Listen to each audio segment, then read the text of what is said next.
lagi ya kita sapa ya, kayaknya kurang semangat kali nih. Iya. Oke, sekali lagi ya. Boleh. Gak usah iringi musik, gak usah lah ya. Kayaknya agak panjang durasinya kalau 1, diiringin. 2, 3. Shalom Yuta, this is Youth GBI Medan Plaza. Sekali lagi kayaknya kalau misalnya kita bilang Shalom Youters, teman-teman boleh jawab sambil mengangkat kedua tangannya, setuju? Enggak. Jangan lah, Iya, kita ini partner loh, Oke, jangan oke. jadi musuh, oke? Oke. Setuju teman-teman, angkat kedua tangannya, angkat jempol ya. Iya, jangan takut. Iya. Walaupun agak macam ya, mungkin ya agak. Oke, sekali lagi ya teman-teman kita sapa. 1, 2, 3. Shalom Yudas. Iya. Ini Wow. sebenarnya ini udah penonton inbox. Hah? Kita bawa ke sini. Perlu bayaran enggak ya? Oke, jadi kita mau perkenalkan diri dulu ya teman-teman, siapa tahu Gak usah. masih belum kenal sama kita, nggak apa-apa. Ini Ya dah- perkenalkan teman-teman, nama saya Katy Purba. Iya, dia adalah si manis jembatan Ancol ya. Selalu ya kayak gitu ya, manis jembatan Oke. Simalingkar. Kalau aku Keisha, udah tahu lah semua Kayak siapa? Udah tahu, macam terkenal kali Anda ya. Keisha Nggak, Karamoy. bercanda. Oke, siapa namanya? Keisha Karamoy ya. Kesya Karamoy. Setahu aku Kesya Karamoy nggak di sini ya. Udah baru. Oke, kita mau ngapain ini Kesya Karamoy? Oke, hari ini Kak, perempuan si manis jembatan Simalingkar, kita mau seru-seruan bareng sama teman kita. Seru-seruan bareng. Iya. Janji ya, seru-seruan bareng ya. Gak ada yang diam di tempat, duduk sambil main handphone, oke? Rupanya dia gini.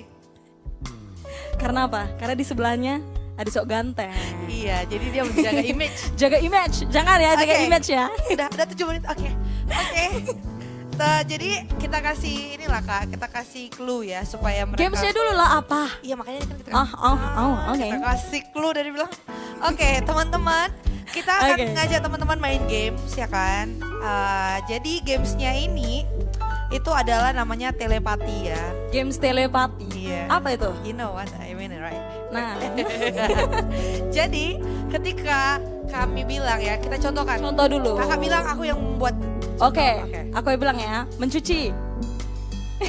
Gak ada kayak gitu mencuci ya. Peyang kakinya gak ada. Aku itu. Oh iya. Cuci sambil diri. Iya. Karena encok, Yes. kegemuan sama gitu.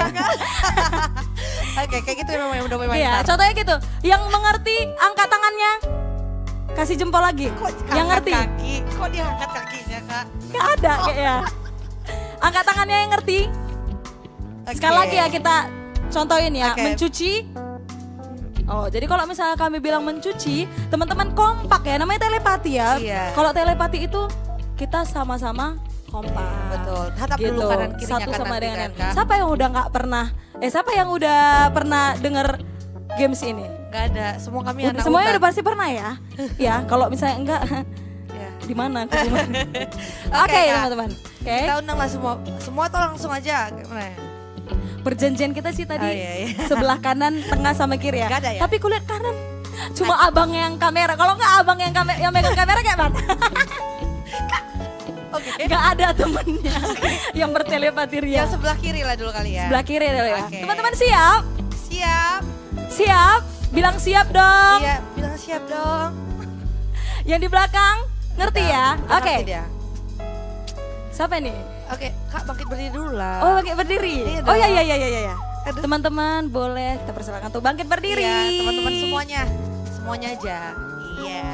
Tepuk tangan dulu dong biar makin semangat. Yeay. Silakan Kak, Kakak duluan. Aku dulu ya. Dengerin ya teman-teman. Jadi yang di sebelah kiri kita dulu ya. Jadi teman-teman semuanya harus kompak. Ya, dengarkan Betul, clue-nya betul. ya. Disuntik. Gimana? Gak ada disuntik kayak gitu. Ini pargoy. Iya pargoy nih. Apa nih? Disuntik gini deh. Sekali lagi ya, disuntik. Oh gitu. Oh. Maksudnya Kak? Gitu, ngerti ya? Gak usah dijelaskan. Oke. Oke. Lagi, Kemudian, yang di sini masih tetap. Iya, masih di situ. Marah. Mana marah gini? Marah gini. Itu cirem. Oke sekali lagi ya, marah. Marah. kayaknya manis-manis semua ya Iya, mukanya. memang. Nggak ada yang marah ya. Nggak ada Kayak yang anak marah. Tuhan nggak tukang marah. Iya. Oke, selanjutnya ya masih tetap di kiri ya. 1, 2, 3. Kenyang. Itu kayaknya sakit Lapar. tipes. Itu kayak tipes. Oke, lagi ya karena ini cuma 2 blok, Iya. jadi nggak apa-apa kita banyakin aja. Iya, nih. oke. Lagi share. Oke. Menyeberang. Menyeberang jalan maksudnya. Kayak mana? Kayak mana? Ada yang gini. Hormat kali Glenn nyebrang jalan gini. Kok nggak gini aja? Tau aku nggak pernah kayak gini menyeberang jalan. Nggak. Oke, yang di tengah lah ya, di tengah ya. Kayaknya udah ngeliat kayaknya udah bosan orang ini. Kayak di tengah.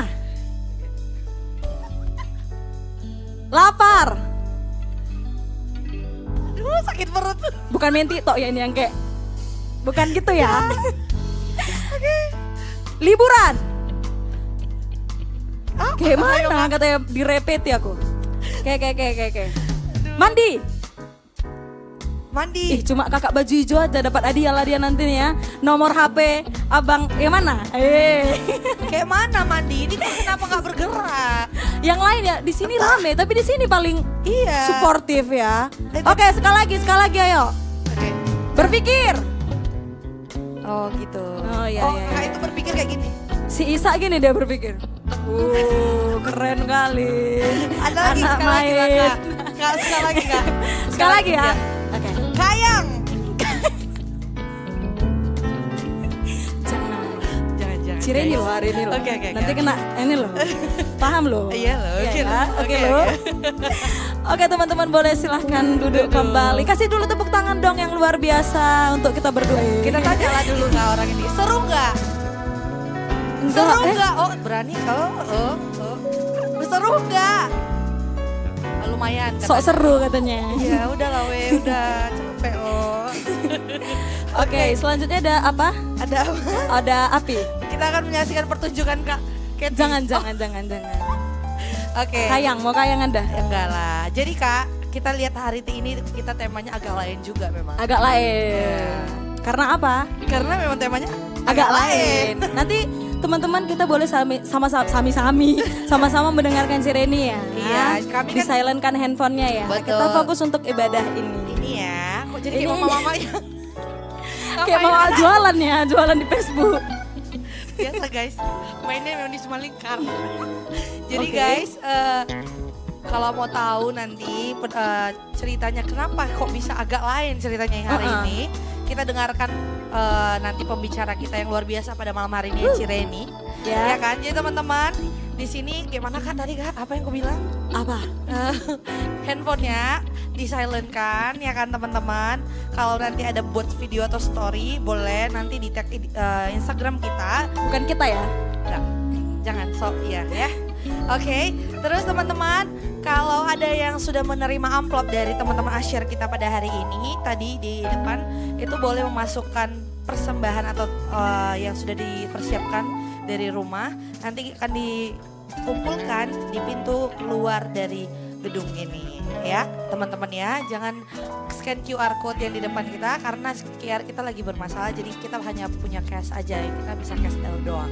Oke itu aja kak. Katy ada lagi? Nggak ada. Atau kakak mau kejungkang dulu? Nggak usah. Gak usah. Oke teman-teman itu aja. Maaf bila ada kata-kata kami yang salah. Saya Keisha Sharon. Saya Katy Purba. Selamat beribadah. Tuhan Yesus memberkati. Shalom.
Shalom.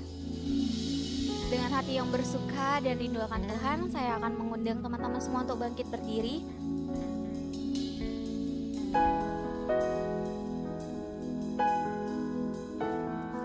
Mari kita bersatu di dalam doa. Tuhan, terima kasih Bapa yang baik, terima kasih Roh Kudus, terima kasih Tuhan yang selalu memimpin kehidupan kami. Terima kasih Bapa, kami boleh kuat sampai saat ini Tuhan. Kami boleh sehat, kami boleh datang ke tempat ini Tuhan. Karena kami percaya Tuhan, saat kami datang, saat kami bersama-sama dengan Tuhan, kami percaya semuanya baik, semuanya indah Tuhan. Tiada satu hal apapun Tuhan, keburukan yang terjadi dalam kehidupan kami. Terima kasih Bapa yang baik, kami memasuki bulan Maret, bulan Paskah Tuhan. Kami bersyukur menjalani hari-hari demi hari bersama-sama dengan Tuhan. Terima kasih Bapa yang baik untuk setiap kekuatan yang baru yang Tuhan berikan dalam kehidupan kami. Untuk setiap semangat yang baru yang Tuhan berikan dalam kehidupan kami. Kami bersyukur Tuhan, kami bersyukur punya Allah yang hebat. Kami bersyukur punya Allah yang luar biasa di dalam kehidupan kami. Terima kasih Bapa yang baik, terima kasih Tuhan. Saat ini Bapa, kami membawa setiap doa-doa kami Tuhan. Kami membawa setiap pergumulan kami ke dalam tangan Tuhan. Kami patahkan, kami tengking untuk setiap tembok-tembok yang ada. Saat ini Tuhan, kami mau Tuhan bersama-sama dengan anak muda di tempat ini. Kami mau Tuhan mengenal Tuhan lebih lagi Tuhan. Mempercayai Tuhan lebih lagi Tuhan Yesus. Terima kasih Bapa yang baik, terima kasih Tuhan. Kami memberkati bangsa dan negara kami Tuhan, bangsa Indonesia. Kami memberkati kota Medan Tuhan, tempat kediaman kami ya Bapa. Damailah bangsa kami Tuhan, damailah negeri kami ya Bapa. Tuhan Engkau memberkati kota Medan ya Tuhan, jauhlah perpecahan ya Bapa. Kami berdoa Tuhan Yesus untuk setiap pemimpin-pemimpin yang ada di bangsa kami Tuhan. Terima kasih atas pemeliharaan Tuhan yang luar biasa. Terima kasih Tuhan Yesus, Tuhan yang selalu pimpin Tuhan kepemimpinan kami yang ada di bangsa Indonesia.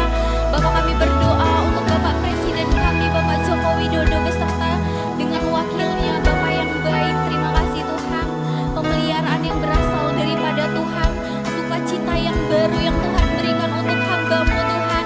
Peliharalah dia, sedari dia Tuhan Yesus di masa tuanya ini Bapak. Berkat-berkat yang berasal daripada Tuhan mengalir atas Presiden kami Tuhan. Terima kasih Bapak yang baik, terima kasih Tuhan. Kami berdoa untuk setiap pemimpin-pemimpin yang ada Tuhan, DPR, MPR, legislatif Tuhan Yesus, untuk membawa Indonesia lebih maju lagi Tuhan. Tuhan membawa Indonesia Tuhan, membawa Indonesia bangsa kami ke dalam kemenangan demi kemenangan yang lainnya Tuhan. Bahkan Tuhan, perubahan yang terjadi di bangsa kami, jauhlah perpecahan daripada bangsa kami ya Tuhan. Jauhlah kejahatan daripada bangsa kami ini ya Bapa, supaya kami boleh aman, kami boleh tenang hidup di bangsa kami ini Tuhan. Jadikan bangsa kami yang berbeda, biarlah bangsa kami menjadi bangsa kesayangan-Mu Tuhan. Berkatilah bangsa kami ini seperti Engkau memberkati kota Kudus-Mu, seperti Engkau memberkati kota Israel ya Bapa, seperti Engkau memberkati bangsa Israel. Terima kasih Bapa yang baik, terima kasih Tuhan. Kami berdoa untuk saat ini, untuk setiap anak-anak muda yang ada di kota Medan, untuk setiap umat-umat-Mu yang ada di kota Medan Tuhan. Bapa, bebaskan setiap orang-orang yang terikat akan dosa ya Bapa, yang terikat akan seks Tuhan, pornografi Bapa, judi Tuhan, atau apapun Tuhan, kami doakan dari tempat ini bebas di dalam nama Tuhan Yesus. Jadikan kami anak panah yang melesat sampai pada tujuan yang Tuhan mau. Tarik kami Tuhan, tarik setiap anak-anak muda-Mu Bapa, biarlah dari timur, barat, selatan Tuhan akan datang berbondong-bondong setiap umat-umat-Mu Bapa, setiap bangsa-Mu Tuhan, anak-anak muda. Tempat ini akan dipenuhi Tuhan, tempat ini akan dilawat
yang hilang pengharapan Tuhan, berikan pengharapan yang baru.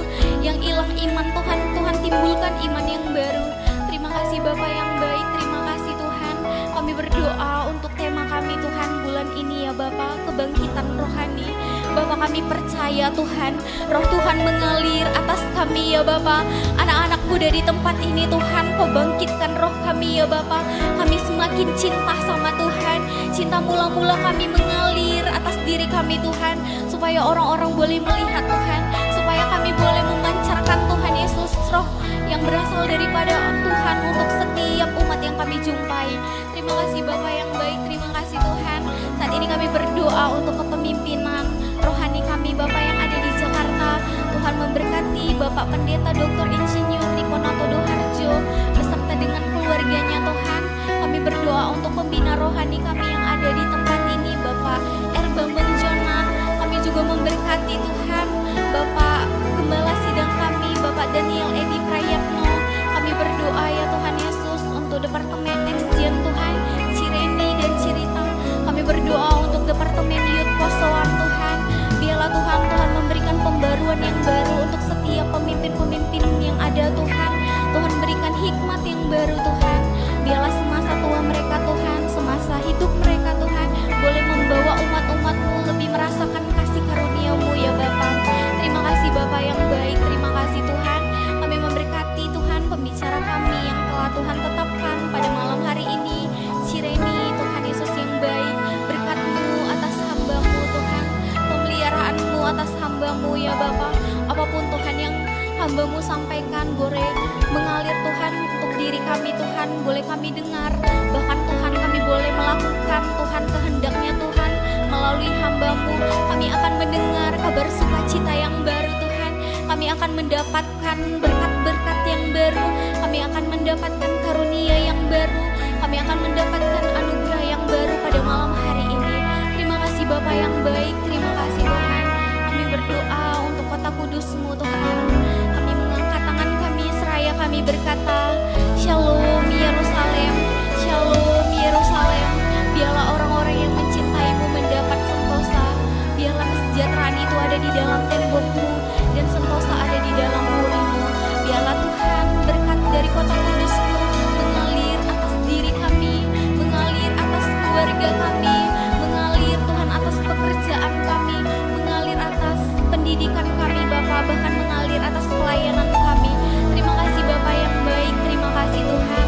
Hati kami rindu Tuhan, hati kami aus Tuhan Yesus. Maka daripada itu Tuhan, perlengkapilah kami untuk kami boleh bersama-sama Tuhan memuji-muji Engkau. Terima kasih Bapa yang baik, terima kasih Roh Kudus. Mari teman-teman yang siap untuk mengawali ibadah kita, sama-sama kita katakan amin.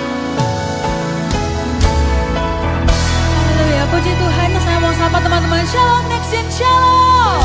Sekali lagi saya sapa teman-teman, Shalom Next-Gen, Shalom. Kita sudah tiba di bulan yang baru. Kita percaya ada kemurahan Tuhan yang menyertai kita di bulan ini. Katakan amin.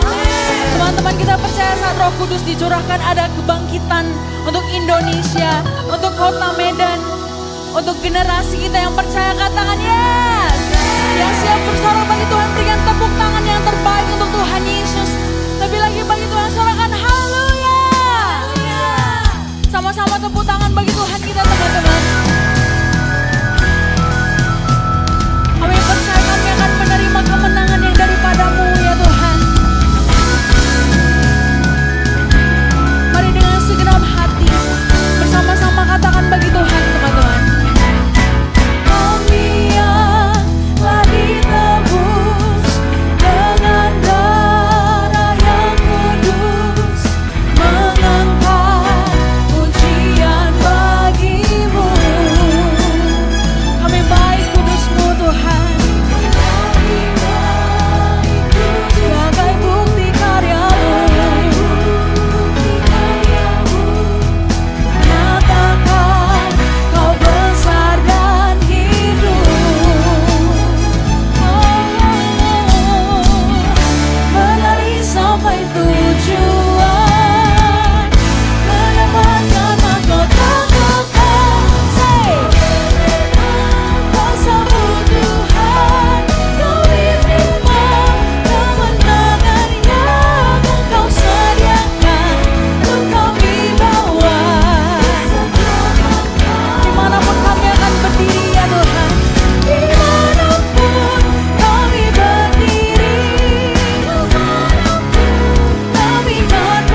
curahkan.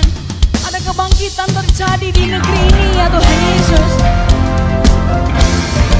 Ini pujian kami bagimu Tuhan Yesus. Curahkan rohmu bagi setiap kami ya Tuhan. Mari bersama-sama nyanyikan bagi Tuhan teman-teman.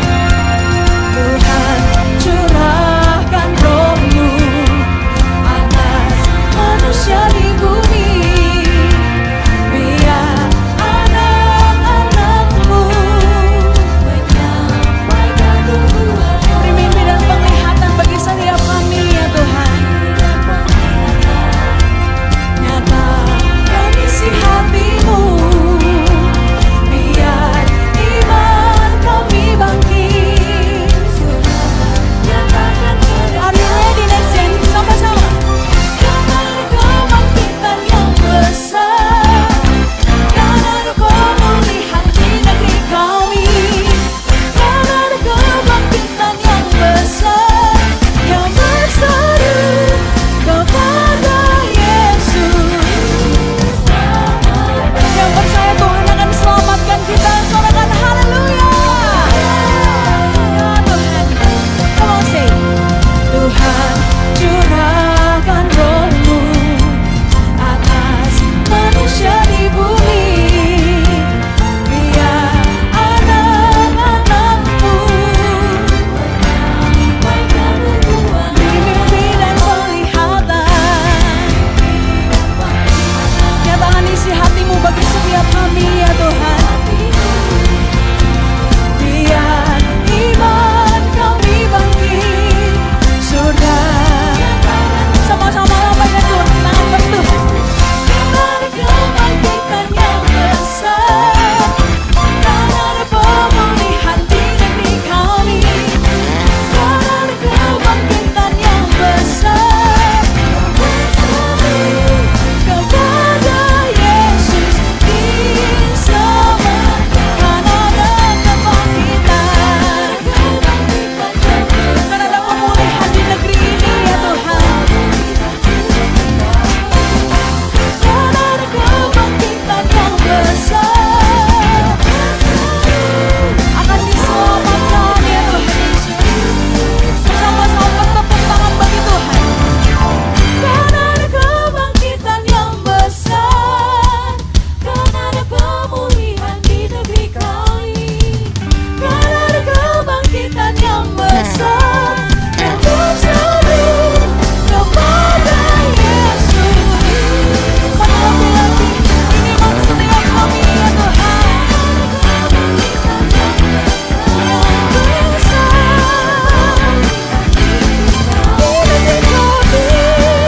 negeri kami. Amen. Yang berseru kepada Yesus, yang berseru kepadamu. Diselamatkan, yang berseru selamatkan ya Tuhan.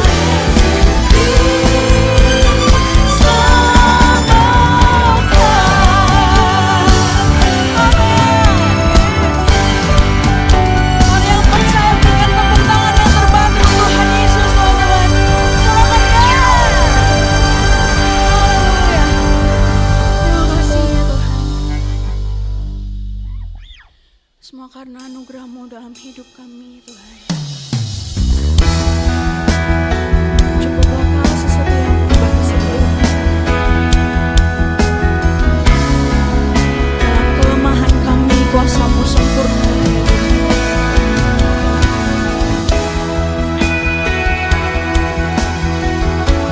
Kuasa-Mu yang menaungi setiap kami Tuhan Yesus. Dan kami mau katakan Tuhan,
hidupku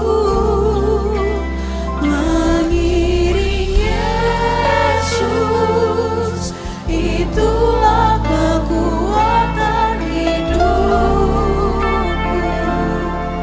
Ku yakin anugerahnya mampu jadikanku hamba yang berkenan selalu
rasakan kasih-Mu.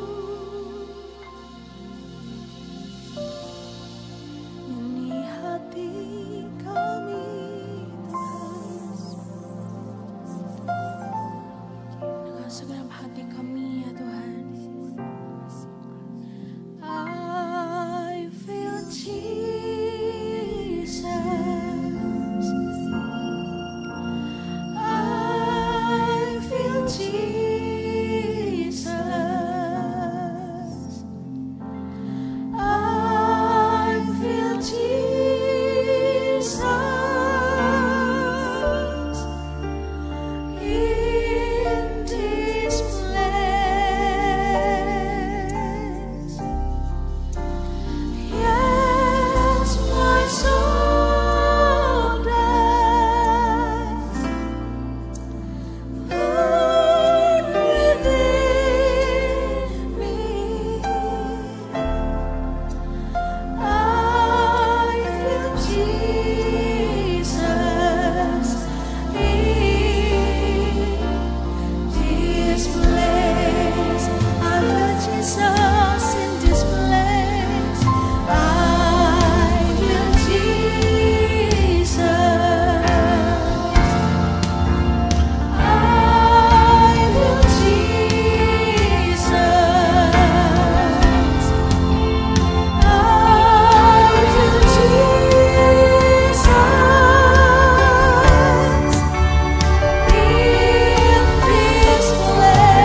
rindu Engkau ya Tuhan. Kami rindu hadirat-Mu di tengah-tengah jemaat-Mu Tuhan Yesus. Sore hari ini Tuhan Yesus, tuntun kami memasuki tahun ini di bulan yang baru. Tuhan, kami tidak pernah melewati bulan yang baru ini Tuhan.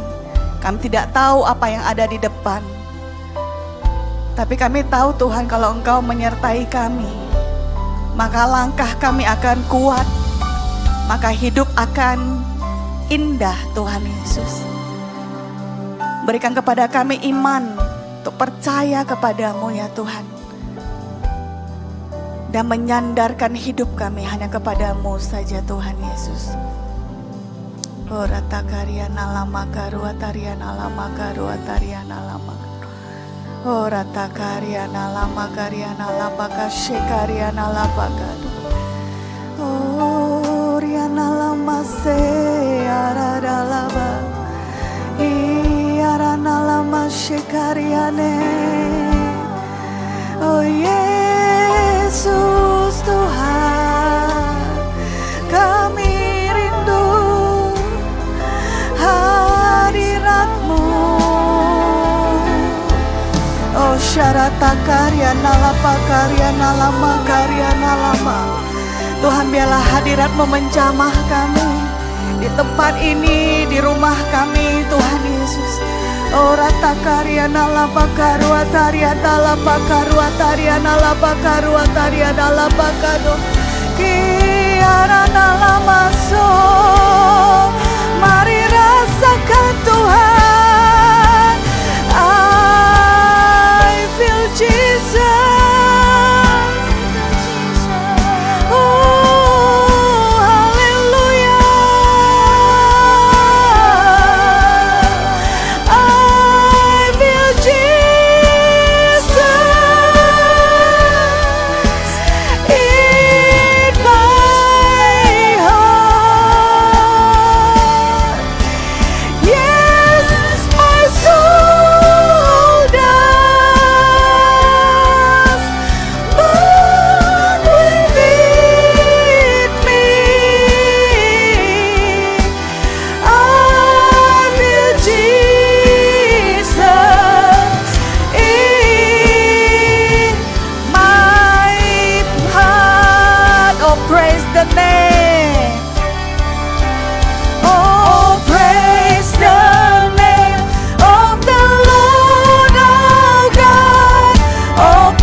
bersyukur Tuhan untuk kasih karunia-Mu, untuk anugerah-Mu yang besar dalam hidup kami Tuhan. Kami mau klaim kasih Tuhan, kami mau klaim janji Tuhan dalam hidup kami. Meskipun kami belum melihat Tuhan, tapi Engkau telah menyediakan yang terbaik yang belum pernah kami pikirkan, yang belum pernah kami lihat, yang belum pernah ada di dalam hati kami sekalipun. Tuhan, Kau sediakan bagi kami. Tuhan, dan kami membuka hati kami, membuka tangan kami Tuhan. Kami confident Tuhan. Kami menerima janji-Mu. Kami menerima rancangan-Mu. Kami menerima jalan-jalan-Mu. Kami sepakat dengan Engkau Tuhan. Karena Engkaulah Allah yang menciptakan kami untuk semua tujuan-tujuan yang baik Tuhan. Terima kasih Tuhan, terima kasih. Kami bersyukur Tuhan. Terima kasih Tuhan Yesus. Oh rata karyana lama kasih karyana. Engkau Allah yang akan membuat kami sanggup menjalani kehidupan ini Tuhan Yesus. Engkau Allah yang akan membuat kami bergirang dan bersuka cita. Oleh karena Engkau Allah yang kami sanjung tinggi. Oleh karena Engkau adalah Allah yang menyertai perjalanan kehidupan kami. Kami bersyukur kepadamu Tuhan Yesus. Dan hari ini Tuhan Yesus, kami mempersiapkan hati kami Tuhan untuk mendengar firman Tuhan. Tuhan, didiklah kami, bentuklah kami, tuntunlah kami Tuhan. Ajarilah kami dengan firman-Mu, supaya kami boleh hidup benar dan hidup kami menyenangkan hati Tuhan. Terima kasih Tuhan, kami mengucap syukur kepadamu. Di dalam nama Tuhan Yesus, kita yang siap dengar firman Tuhan, sama-sama kita katakan amin. Katakan amin. Amin, puji Tuhan. Sebelum duduk teman-teman, bisa salam kiri kanan, depan belakang. Siapa tahu belum pernah ketemu. Salam dong, salam. Kan udah gak COVID kan ya. Salaman, selamat hari Sabtu gitu. Kalau udah silakan duduk teman-teman. Oke, agak silau di depan, bisa minta tolong agak dimatiin lampu depan. Shalom semuanya. Shalom guys. Puji Tuhan, bersemangat hari ini. Bersemangat ya, tahu-tahu kemarin baru tahun baru kita udah masuk aja ke bulan 3. Agak kaget pada saat saya lihat-lihat agenda bekerja dan tiba-tiba kita sudah harus nyusun jadwal untuk memasuki bulan yang ketiga. Tahu-tahu akhir bulan ini kita sudah bakal Paskah. Ya kan? Nah ternyata waktu itu berlalu begitu cepat dan kita melakukan sesuatu atau tidak melakukan sesuatu, kita rajin bekerja atau kita mager, waktu yang sama akan berlalu begitu saja. Dan saya percaya sebagai anak-anak Tuhan, kita itu punya hikmat untuk bisa menghargai setiap waktu yang Tuhan berikan kepada kita, amin. Amin, termasuk kita memanfaatkan waktu di hari Sabtu kita itu untuk datang ke gereja. Katakan sama kiri kanannya yang datang hari ini, yang gak datang gak usah ya, yang datang bilang kamu keren deh. Gak banyak yang keren di sini ya kan. Agak susah kita memuji orang lain ya. Biasanya kita orang Medan itu agak lain katanya ya. Agak susah kita memuji orang lain. Boleh tahu nggak teman-teman di sini yang di rumah itu sering mendengar kata-kata pujian? Boleh angkat tangannya? Oh ada luar biasa ya. Tapi memang mayoritas tidak angkat tangan. Nggak tahu ini malu-malu mengakui atau dia juga jadi lupa. Nah kita itu orang Medan itu dikenal itu punya kebudayaan yang beda ya. Mau kita suku apapun. Mau saya Cina, Chinese, kalau di Indonesia itu disebut Cimet ya. Pernah dengar gak Cimet? Cina Medan.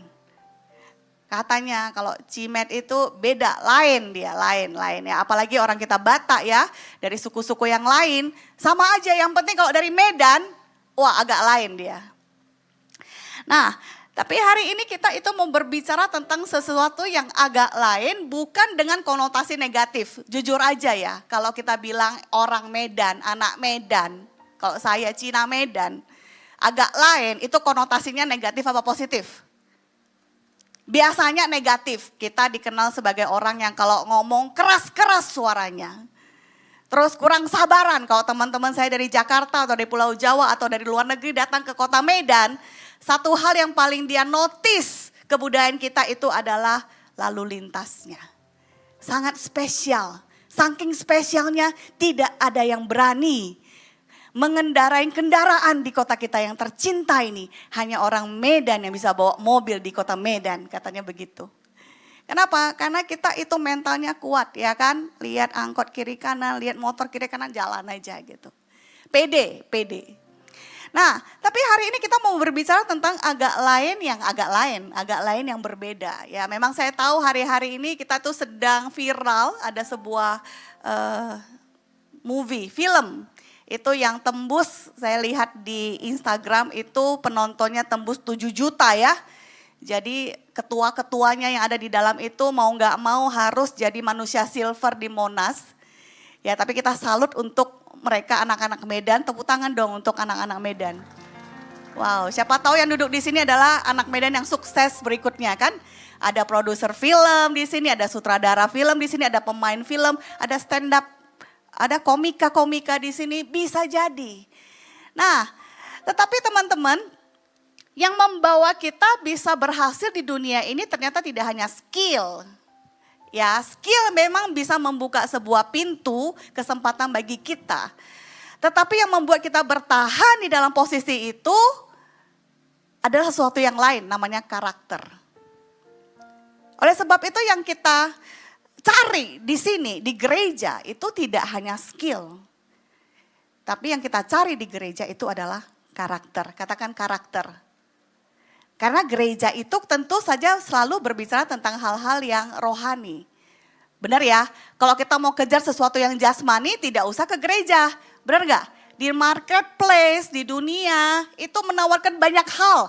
Yang penting lu berani aja, yang penting lu pede aja, yang penting lu gas aja.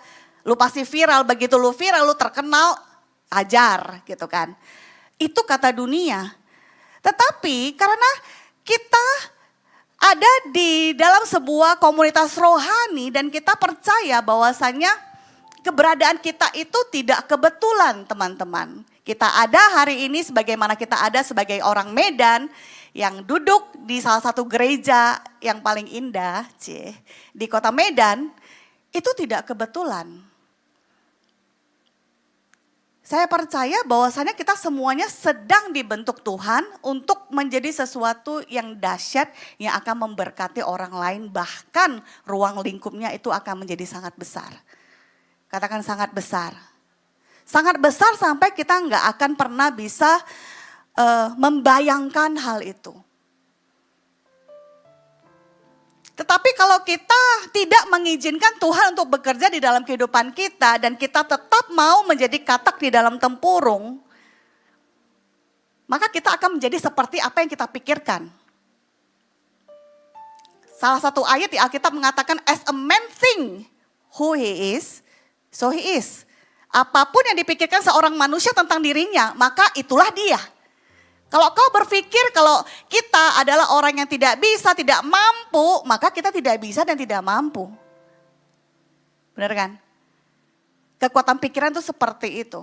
Tetapi lebih daripada hanya sekedar kekuatan pikiran, hari ini kita mau belajar sesuatu yang sifatnya jauh lebih powerful daripada kekuatan pikiran, itu yang namanya hal rohani, spiritual.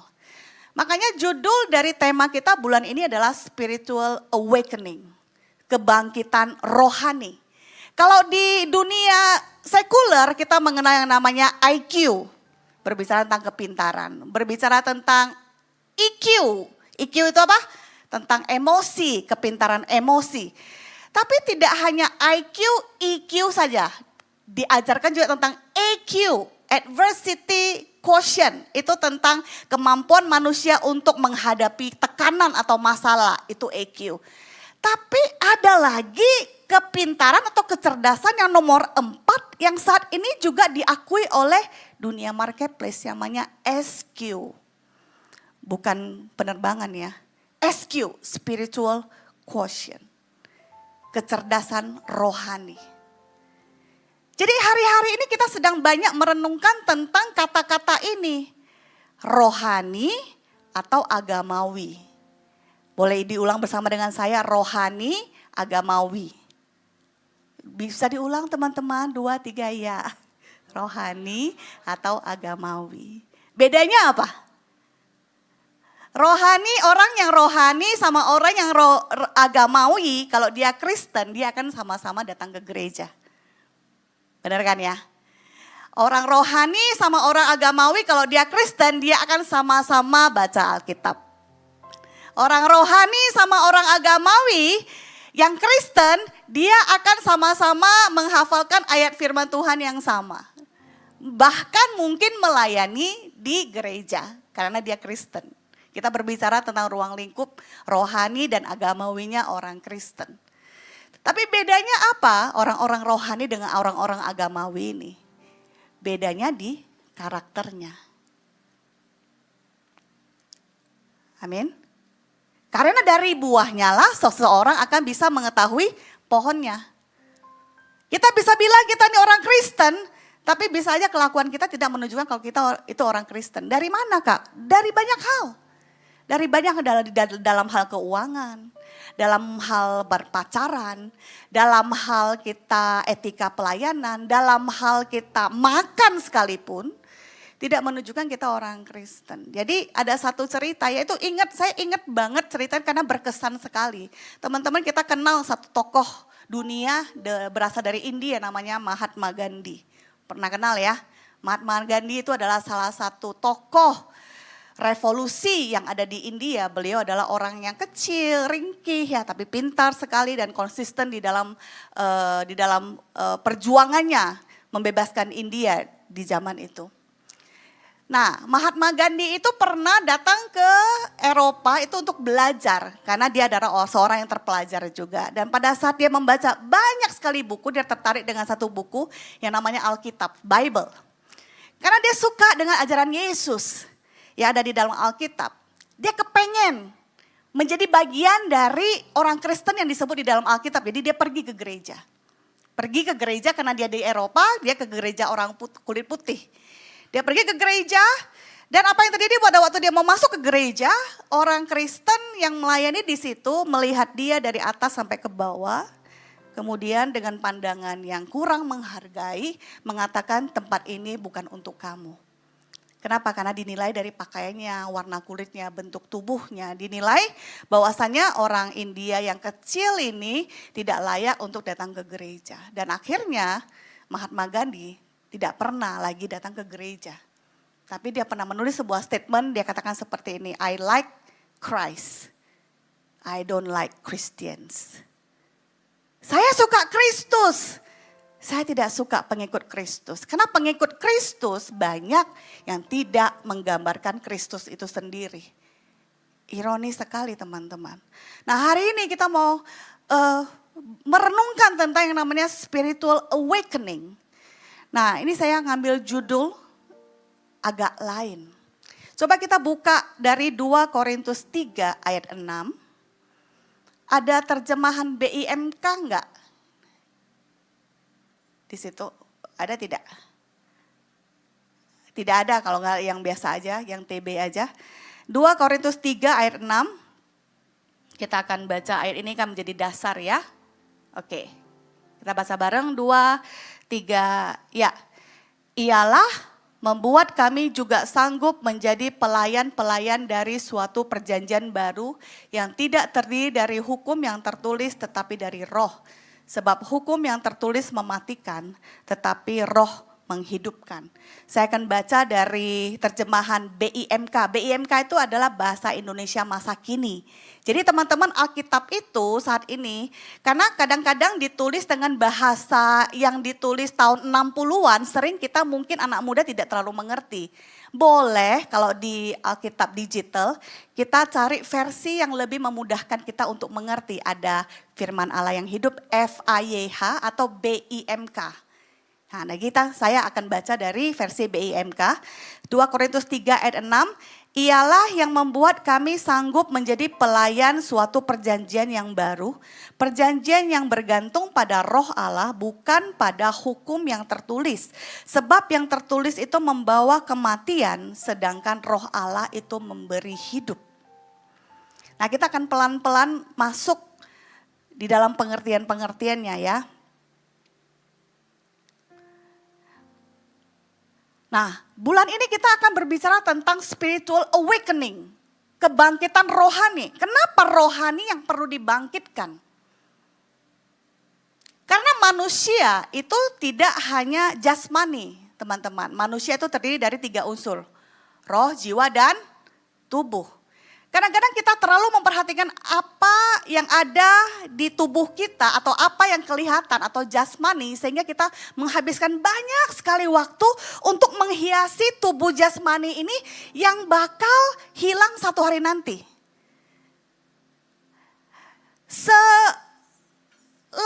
apapun kita nge-gym satu hari atau sebagus apapun produk kecantikan yang kita pakai, atau skincare yang kita pakai, atau sebagus apapun vitamin yang kita makan, satu hari nanti semua orang yang ada di tempat ini, kita akan berujung kepada satu titik, yang namanya kematian. Jadi tubuh ini akan kembali menjadi debu. Sama seperti pertama kali Tuhan menciptakan manusia dari debu tanah. Jadi biasanya pendeta itu akan ngomong dari tebu kembali ke tanah, gitu kan? Dari debu kembali menjadi tanah. Kita lupa untuk memperhatikan unsur lain di dalam kehidupan kita. Oh kak, kan iya, kan kita belajar. Makanya ada roh, jiwa, dan tubuh. Bagian jiwa kita perhatikan juga.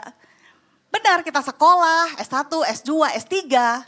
Kita kursus banyak hal, kita ngambil course yang banyak, kita belajar banyak bahasa. Tapi ternyata semua yang kita pelajari saat ini tiba-tiba diancam dengan satu unsur yang namanya AI. Artificial Intelligence, ya kan? Dulu kok di zaman saya, kalau saya mau taman SMA atau taman SMP di zaman itu, saya harus hafal satu buku yang namanya RPUL. Teman-teman masih pernah lihat buku itu enggak? RPUL ya, masih ada ya. Harus menghafal semua aturan-aturan pemerintah, semua nama ibu kota negara. Pokoknya kita harus hafal segala pengetahuan yang ada di dunia ini. Bahkan di rumah tuh saya koleksi beberapa set ensiklopedia. Teman-teman tahu ensiklopedia itu apa? Itu adalah banyak buku yang menjelaskan tentang ilmu-ilmu yang ada di dunia. Buku tuh banyak banget karena ilmu di dunia itu banyak banget gitu loh, dari segala segi gitu. Tetapi sekarang semuanya itu dikalahkan dengan yang namanya Google. Nggak peduli kita mau cari apa, kita tinggal ketik di Google aja dan dia akan muncul. Jadi seakan-akan kita nggak perlu lagi hafal apapun, kita nggak perlu tahu apapun, sehingga yang kita cari itu ada di Google. Jadi teman saya kalau dia gatal-gatal, dia tinggal tanya Google obat gatal-gatal itu apa gitu. Kalau ada yang sakit tinggal tanya kenapa saya sakit. Ada Halodoc, ada banyak. Teknologi itu membantu kita. Sehingga jadinya kita punya niat untuk menambah hal-hal yang ada di dalam unsur jiwa kita. Seakan-akan gak ada gunanya. Toh ada AI, ada teknologi kak. Tapi kita lupa ada satu lagi unsur yang namanya roh, spirit, yang tidak akan bisa digantikan oleh apapun. Kenapa? Kita ingat pertama kali manusia diciptakan oleh Tuhan. Kalau Tuhan ciptakan hewan-hewan yang lain, Tuhan mungkin cuma hanya sebut nama saja dan jadi gitu. Tapi untuk manusia, Tuhan itu membentuk manusia dari debu tanah, dibentuk. Dan tidak hanya itu, dikasih ekstra roh Allah itu sendiri. Sehingga manusia itu disebut makhluk roh. Yang pada akhirnya tidak ada akhir. Kita akan masuk di dalam kekekalan. Kekekalan itu cuma 2 tujuannya, bersama dengan Tuhan selama-lamanya atau jauh dari Tuhan selama-lamanya. Tapi yang jelas kekekalan itu ada. Oleh sebab itu kita perlu memperhatikan hal-hal yang rohani. Amin teman-teman. Amin, bisa mengerti sampai di sini? Bisa ya. Nah sayangnya dunia itu membuat kita sibuk dengan banyak hal dan schedule dan target dan apalagi ditambah dengan banyak media sosial yang membuat kita itu sibuk melihat dan mengintip kehidupan orang lain dan sibuk membanding-bandingkan hidup kita dengan hidup orang lain, iya enggak? Sehingga kita sibuk untuk mencoba menjadi lebih baik. Tapi ternyata itu bukan diri kita sendiri. Akhirnya kita gak pernah puas dengan apa yang kita lakukan. Apa sih yang kita kehendaki dalam dunia ini? Filipi 3 ayat 10 sampai 11. Filipi 3 ayat 10 sampai 11. Ini kata Rasul Paulus. Bisa? Filipi 3 ayat 10 sampai 11. Oke, kita baca bersama ya. Apa sih yang kita kehendaki sebagai manusia sebenarnya? Yuk, 2, 3 ya. Yang ku kehendaki ialah mengenal Dia dan kuasa kebangkitannya dan persekutuan dalam penderitaannya, di mana aku menjadi serupa dengan Dia dalam kematiannya. Ayat 11, supaya aku akhirnya beroleh kebangkitan dari antara orang mati. Spiritual awakening, kebangkitan rohani. Kalau bangkit berarti sebelumnya dia mati. Kalau bangkit berarti sebelumnya dia tidur. Kalau bangkit berarti sebelumnya mungkin dia dalam kondisi yang tidak aware. Atau sedang duduk, atau sedang mager, atau sedang tidak bersiap-siap. Filipi 3 ayat 10 sampai 11 katakan yang kukehendaki adalah mengenal Dia dan kuasa kebangkitannya dan persekutuan di dalam penderitaannya, di mana aku menjadi serupa dengan Dia di dalam kematiannya, supaya aku akhirnya beroleh kebangkitan dari antara orang mati. Karena seharusnya kita semuanya itu mati karena dosa-dosa kita. Akhir bulan ini kita akan memperingati kembali salah satu hari yang paling penting bagi kita sebagai orang Kristen, yaitu Paskah. Hari di mana Yesus mati bagi kita supaya kita yang harusnya mati tidak mati dan mengalami kebangkitan bersama dengan Kristus. Tapi banyak di antara kita yang tidak mengerti kenapa kita harus bangkit. Kita harus bangkit supaya kita tidak berakhir di dalam kekekalan yang tidak bersama dengan Tuhan, yaitu di neraka. Kita perlu bangkit supaya kita mengalami hidup yang dipulihkan. Kita perlu bangkit supaya identitas kita pulih. Kita perlu bangkit supaya kita bebas dari dosa. Kita perlu bangkit supaya kita bebas dari ketakutan. Kita perlu bangkit supaya kita menang. Anak-anak muda jangan mau ketipu sama apa yang dunia ini sedang mencoba untuk lakukan dalam kehidupan kita. Yohanes 10 ayat 10, iblis datang untuk mencuri, membunuh dan membinasakan. Tapi Yesus datang untuk memberi hidup dan hidup di dalam segala kelimpahan. Tuhan mau kita tuh bangkit bersama dengan Dia. Tapi kita suka terpuruk di dalam kesedihan kita, di dalam kemarahan kita, di dalam kebencian kita, di dalam dosa kita. Apakah mungkin Kak, aku bisa berubah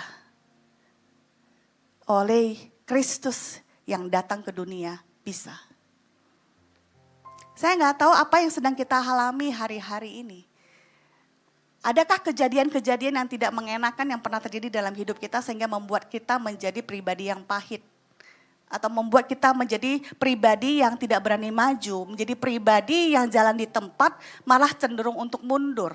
Menjadi pribadi yang lebih baik saya menyangkal kelahiranku Kak daripada aku melihat masa depan yang gak jelas.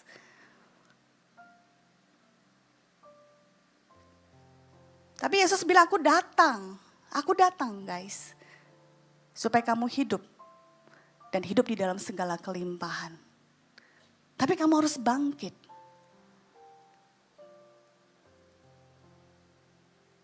Apa artinya bangkit? Bangkit itu artinya kita nggak lagi melakukan apa yang kita lakukan dulu. Ya kan kita sering melakukan kesalahan, mungkin dosa ya. Saya juga pernah muda. Sampai sekarang pun saya kadang-kadang masih suka terjebak dalam sifat-sifat atau karakter-karakter yang mungkin kurang baik. Tetapi Yesus datang itu bukan untuk menghukum kita, teman-teman. Yesus datang itu memberikan kasih karunia-Nya supaya kita bangkit. Yesus datang untuk mati bagi kita supaya kita itu bangkit. Yang kita lakukan adalah kita perlu bertobat. Katakan bersama dengan saya, bertobat. Sekali lagi, bertobat. Pertobatan adalah awal dari kebangkitan rohani. Kalau yang nyatet itu bisa dicatat ini. Pertobatan adalah langkah awal dari kebangkitan rohani. Setelah 400 tahun tidak ada kabar apapun dari nabi-nabi Tuhan.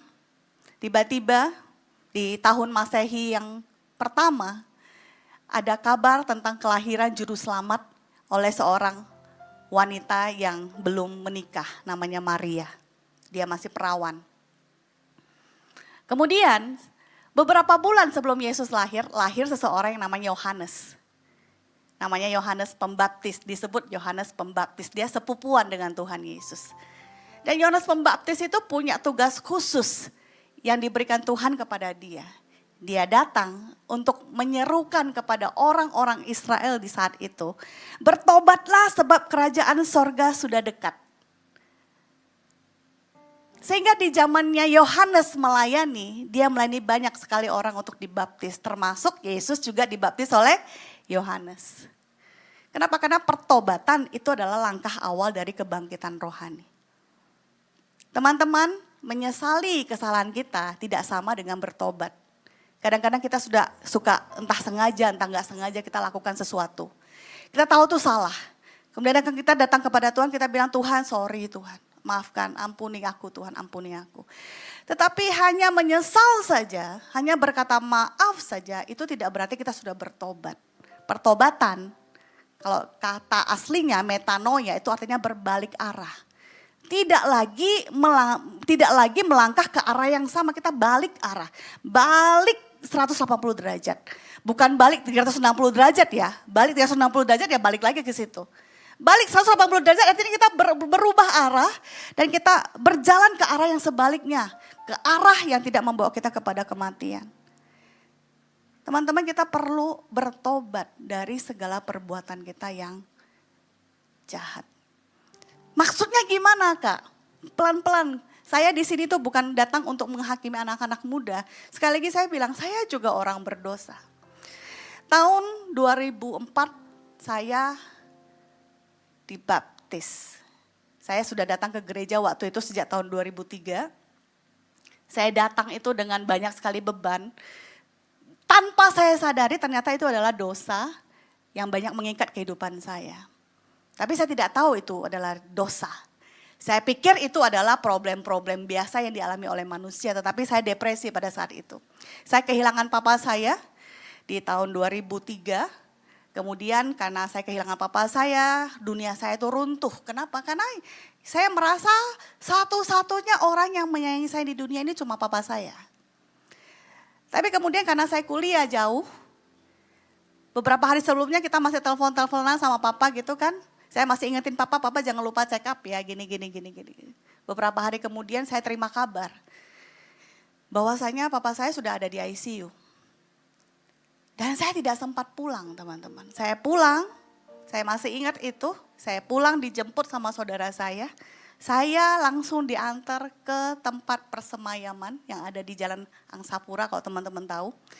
Saya waktu dalam perjalanan menuju ke Indonesia dan menuju kota Medan itu saya masih kayak bingung-bingung, kayak blur gitu, kayak iya enggak gitu kan. Karena waktu itu saya sudah terima kabar kalau papa sudah meninggal gitu. Dan saya itu masih tidak tahu harus berbuat apa atau bereaksi seperti apa. Sampai akhirnya saya masuk ke jalanan itu, kalau teman-teman pernah jalan ke Jalan Asia ya, itu menuju ke Jalan Angsapura itu banyak papan bunga. Dan tiba-tiba tuh saya melihat banyak papan bunga tuh menuliskan turut berduka cita atas meninggalnya almarhum Bapak Wirtanto Chandra, nama papa saya. Waktu itu saya kayak ketampar gitu, kayak wah gak punya bapak lagi. Gitu.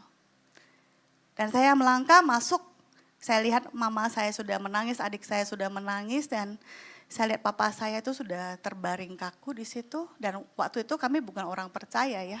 Jadi banyak ritual-ritual yang dilakukan. Saya tidak mengerti tentang kematian, saya tidak mengerti tentang kehidupan. Yang jelas saya tahu saya tidak punya tempat berpijak lagi. Dan akhirnya saya runtuh, dunia saya runtuh, saya merasa kehilangan semuanya. Dan di tengah-tengah hancur hati yang saya tahan-tahankan itu ya namanya juga anak muda ya. Berusaha tegar menghadapi keluarga. Tegar. Saya harus balik lagi menyelesaikan pendidikan saya. Di situ saya langsung berbeda, langsung berubah. Teman-teman saya lihat saya itu langsung menjadi pribadi yang mengurung diri dan tidak lagi percaya diri, tidak mau berbicara kepada siapapun. Dan saya dalam kondisi yang seperti itu saya tamat, akhirnya saya kembali ke Indonesia. Gitu. Dan di situ saya tetap tidak mengerti tentang kehidupan, tidak mengerti tentang kematian. Dan saya terus mencari-cari jawaban dalam kehidupan sampai ada satu orang sepupu saya itu membawa saya ke FA pada waktu itu. Waktu itu saya pergi ke FA juga hanya gara-gara mau menyenangkan hati orang tua saya. Karena yang diajak ke FA sebenarnya mama saya, bukan saya. Saya cuma nganter aja. Tapi karena di situ saya mendengar orang-orang Kristen itu bernyanyi, memuji Tuhan. Saya masih tidak mengerti, tapi saya ikutin. Sampai akhirnya saya ke gereja Novotel pada waktu saya pergi ke gereja, saya ikut aja ke gereja meskipun saya tidak mengerti kenapa saya pergi. Bingung juga kenapa di gereja banyak kali, kenapa kayak gereja kayak klub gitu karena full band. Bingung gitu ya kan, aneh. Ini orang aneh gitu. Gereja aneh, jangan-jangan ini sesat. Tapi ada damai yang tidak bisa saya jelaskan. Akhirnya saya datang rutin ke gereja itu. Saya belum kenal siapapun, saya tidak mengenal siapapun. Sampai satu hari itu WL itu menyanyikan lagu Sejauh Timur. Dari E kayaknya. Sejauh timur dari barat Engkau membuang dosaku. Liriknya, kau ingat lagi pelanggaranku.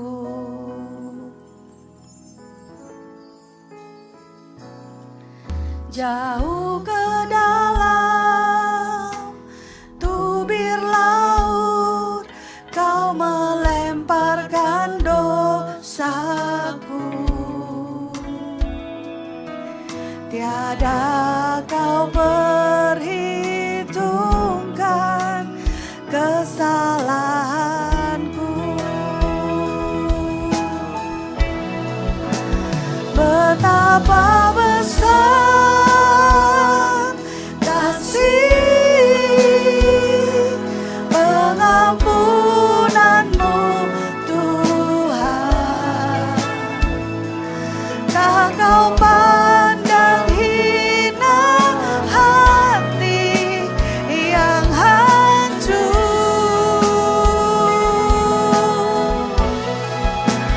Ku berterima kasih kepadamu ya Tuhan. Pengampunan yang kau beri pulihkanku. Saya nyanyi, saya dengar WL nyanyi lagu ini, saya ikut nyanyi. Tanpa bisa saya jelaskan, air mata itu mengalir. Satu sisi saya merasa lega, tidak mengerti kan saya kenapa merasa lega. Tapi kalau saya lihat lirik lagunya, saya ngerti bahwasanya apa yang membuat kita terpuruk dalam kehidupan kita dan tidak maju-maju, dosa, pelanggaran. Yang kita nggak ngerti kalau itu dosa. Karena kalau kita belum dipenuhi oleh Roh Kudus, kasih karunia Tuhan belum sampai kepada kita, mata kita tuh seperti ada selubung. Kita nggak nampak. Roh Kudus itulah yang akan menginsafkan kita akan dosa. Roh Kudus itulah yang akan kasih tahu kepada kita, kamu ini penuh dengan dosa, kamu butuh pengampunan. Dan waktu saya terima pengampunan itu, saya nyanyikan lagu ini. Saya belajar untuk mengucap syukur. Pelan-pelan hidup saya dipulihkan. Proses, tidak langsung. Saya tidak langsung sampai kayak hari ini. Di situ saya merasa lapar dan haus. Saya ingin mengenal Tuhan ini. Tuhannya orang Kristen ini. Saya ada sebuah curiosity, rasa ingin tahu, pengen tahu Tuhan itu seperti apa sih. Jadi ada satu hari saya seperti biasa, kalau saya suka melamun ya, namanya juga anak muda ya, kadang-kadang suka melamun gak jelas gitu.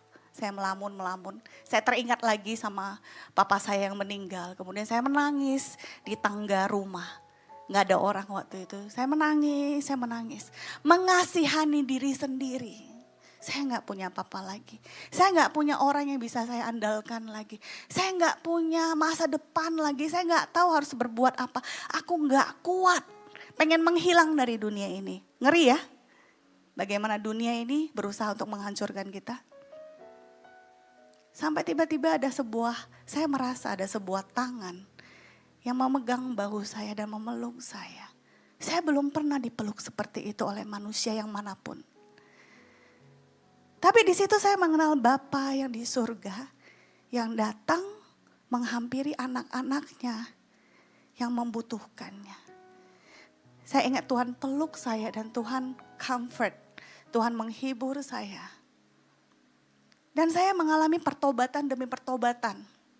Perjalanan saya bersama dengan Tuhan itu, saya dihajar habis-habisan oleh Tuhan. Dalam arti Tuhan mengasihi saya dan Tuhan menginginkan kebaikan saya. Dan Tuhan banyak mengingatkan saya dan menegur saya tentang dosa dan kesalahan saya. Saya dihajar habis-habisan.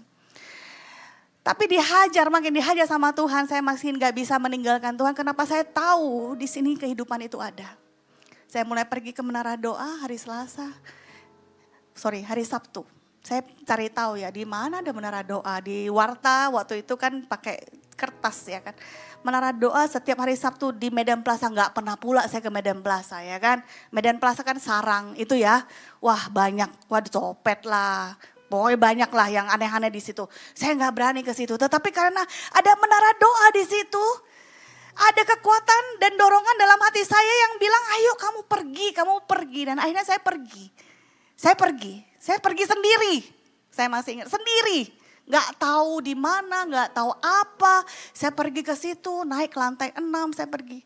Dan saya ikut ibadahnya sekali, 2 kali, 3 kali. Dan setiap kali saya pergi, Menara Doa itu saya dijamah sama Tuhan. Gak cukup.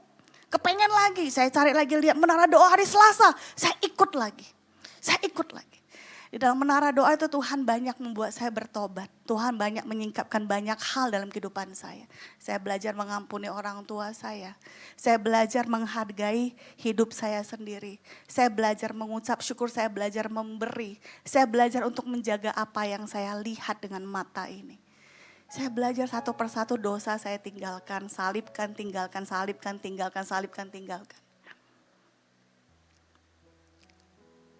Itu adalah spiritual awakening.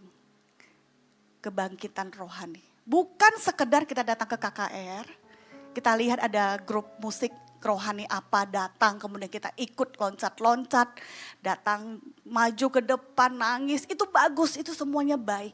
Itu semuanya menambah sisi dalam kerohanian kita. Tetapi yang paling penting adalah perjumpaan kita dengan Kristus. Pertobatan itulah yang akan mengubah hidup kita.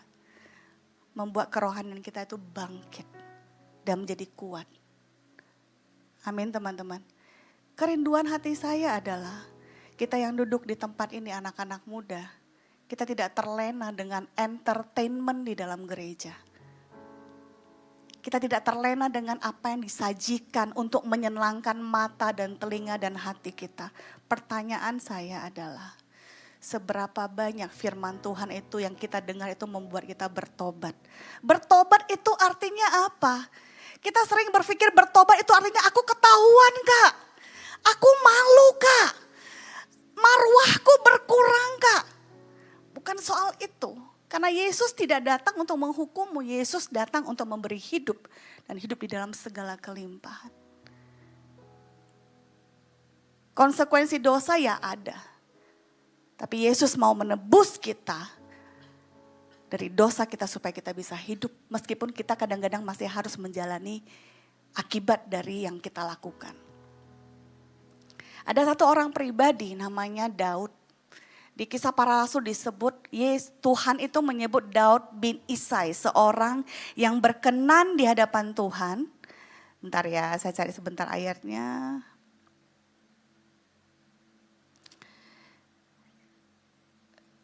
Seorang yang berkenan di hatiku dan yang melakukan segala kehendakku.